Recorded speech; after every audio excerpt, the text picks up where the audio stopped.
ಒಂದು ಕಾಡಿನಲ್ಲಿ ಹಿರಣ್ಯಧನ್ವ ಎಂಬ ಬೇಡನಿದ್ದನು. ಅವನ ಮಗನೇ ಏಕಲವ್ಯ.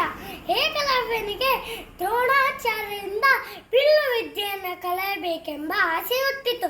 ಒಂದು ದಿನ ನೇರವಾಗಿ ಹಸ್ತಿನಾವತಿಗೆ ಹೋಗಿ ಗುರು ದ್ರೋಣರನ್ನು ಭೇಟಿಯಾಗುವುದು ಕಾಯುತ್ತಿದ್ದನು. ಕಾಡ ಬಾಲಕನಾದ ಕಾರಣ ಅವನಿಗೆ ಬೇಗ ಭೇಟಿ ಸಿಗಲಿಲ್ಲ. ತಾಳ್ಮೆಯಿಂದ ಕಾಯುತ್ತಿರುವಾಗ ಗುರು ದ್ರೋಣರು ದೂರದಲ್ಲೆಲ್ಲೋ ಕಾಣಿಸಿತು. ಓಡಿ ಹೋಗಿ ಅವರ ಪಾದಗಳಿಗೆ ನಮಿಸಿ, ನನಗೆ ತನ್ನನ್ನು ಪರಿಚಯಿಸಿ ನನಗೆ ಅಸ್ತ್ರವಿದ್ಯೆಯನ್ನು ಕಲಿಸಿಕೊಡಿ ಎಂದರು. ನಾನು ರಾಜಗುರು. ಕಿರಾತಕರಿಗೆ ಧನುರ್ವೇದವನ್ನು ಉಪದೇಶಿಸಲು ಸನಾತನ ಧರ್ಮದ ಉಲ್ಲಂಘನೆ ಆಗುತ್ತದೆ. ನಾನು ನಿನಗೆ ವಿದ್ಯೆ ಕಲಿಸಲಾರೆ ಎಂದರು. ಅವನಿಗೆ ದುಃಖವಾಯಿತು. ಗುರುಗಳಿಗೆ ಉದ್ದಂಡ ಪ್ರಣಾಮವನ್ನು ಸಲ್ಲಿಸಿ ಅವರ ಚಿತ್ರವನ್ನು ಹೃದಯದೊಳಗೆ ಸ್ಥಾಪಿಸಿ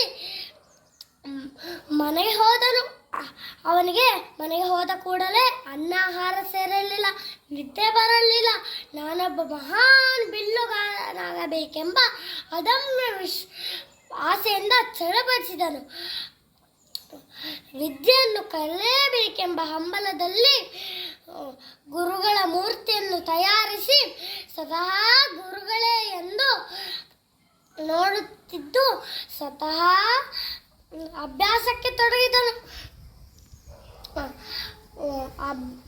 ಹೀಗೆ ಬಾಣ ಪ್ರಯೋಗ ಮಾಡಿದರೆ ಹೇಗೆ ಗುರುದೇವ ಎಂದು ಆ ಮೂರ್ತಿಗೆ ಪ್ರಶ್ನಿಸಿ ಸ್ವತಃ ಅಭ್ಯಾಸ ಮಾಡುತ್ತಿದ್ದನು.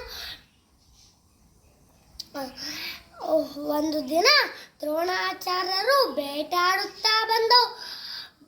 ಬೇಟೆ ನಾಯಿಗಳು ಓಡುತ್ತಾ ಏಕಲವ್ಯದೆಡೆಗೆ ಬಂದವು. ಅದಕ್ಕೆ ಏಕಲವ್ಯನ ಗಮನ ಭಂಗವಾಯಿತು. ಅವನಿಗೆ ನಾಯಿ ಕಾಣಿಸುತ್ತಿರಲಿಲ್ಲ, ಆದರೆ ಶಬ್ದ ಕೇಳುತ್ತಿತ್ತು. ಶಬ್ದವೇದಿ. ಅದಕ್ಕೆ ಶಬ್ದವೇದಿ ವಿದ್ಯೆಯಿಂದ 7 ಬಾಣಗಳನ್ನು ಪ್ರಯೋಗಿಸಿ ನಾಯಿಯ ಬಾಯನ್ನೇ ಮುಚ್ಚಿಸಿದನು.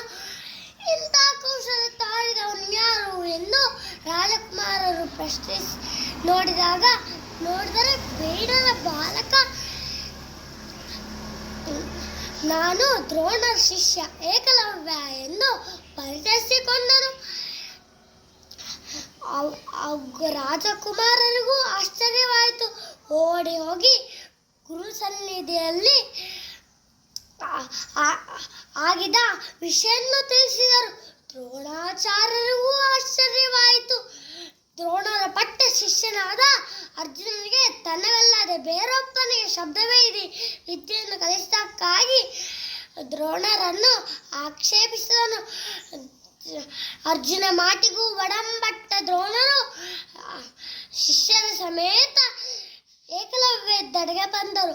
ಇಷ್ಟು ದಿನ ಮಣ್ಣಿನ ಮೂರ್ತಿಯನ್ನು ಗುರುಗಳೆಂದು ಪೂಜಿಸುತ್ತಿರುವಾಗ ಸ್ವತಃ ಗುರುಗಳೇ ಮನೆ ಬಾಗಿಲಿಗೆ ಬಂದದ್ದನ್ನು ನೋಡಿ ದೇವರೇ ಬಂದಂತಾಯಿತು.